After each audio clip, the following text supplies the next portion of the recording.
Notre pays fait face depuis le 16 mars 2020 à la pandémie de la COVID-19. Pour limiter sa propagation, le gouvernement développe des stratégies de riposte régulièrement mises à jour. La transmission de cette maladie est essentiellement communautaire, avec un pic observé au mois de juin-juillet 2020 et une stabilisation, voire une tendance baissière depuis les 4 derniers mois de l'année 2020 dans notre pays. Depuis quelques semaines, à l'instar des autres pays de la sous-région et du monde, le Bénin est confronté à une recrudescence du nombre de cas. Ainsi, depuis le 1er janvier 2021, le nombre moyen de cas confirmés par jour a doublé, passant de 8 à 17. Le nombre de cas graves suit la même tendance. À la date du 19 janvier 2021, le Bénin compte 3 595 cas confirmés à la PCR, dont 3 290 guéris, 250 patients en cours de suivi, dont 38 cas graves et 5 décès enregistrés en 20 jours, portant à 48 le nombre de pertes en vies humaines liées à cette pandémie au Bénin.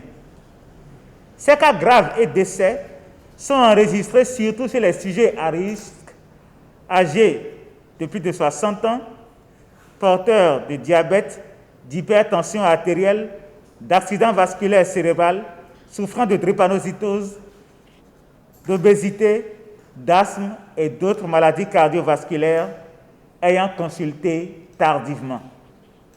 Ces décès surviennent malgré la qualité des soins qui leur sont prodigués.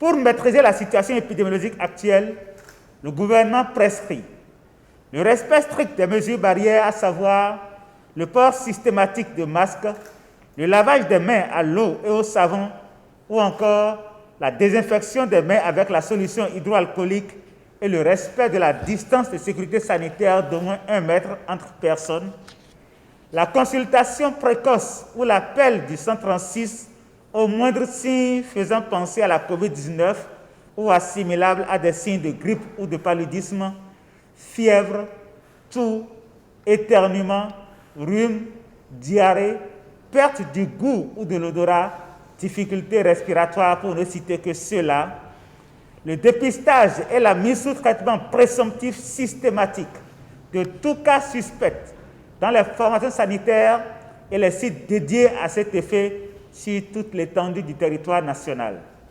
La poursuite de l'application de la politique de mise à disposition des pharmacies, de chloroquine et de masques à prix subventionnés en vue de favoriser leur accès à la population.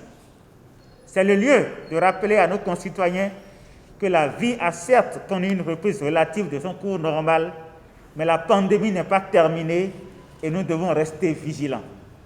Et c'est d'autant plus avec l'apparition de variants du virus qui se relèvent tout aussi dangereux.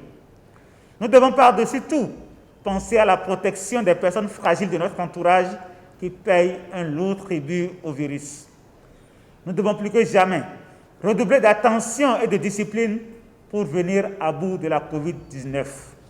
Le gouvernement reste attentif à l'évolution de la situation qu'il évalue quotidiennement.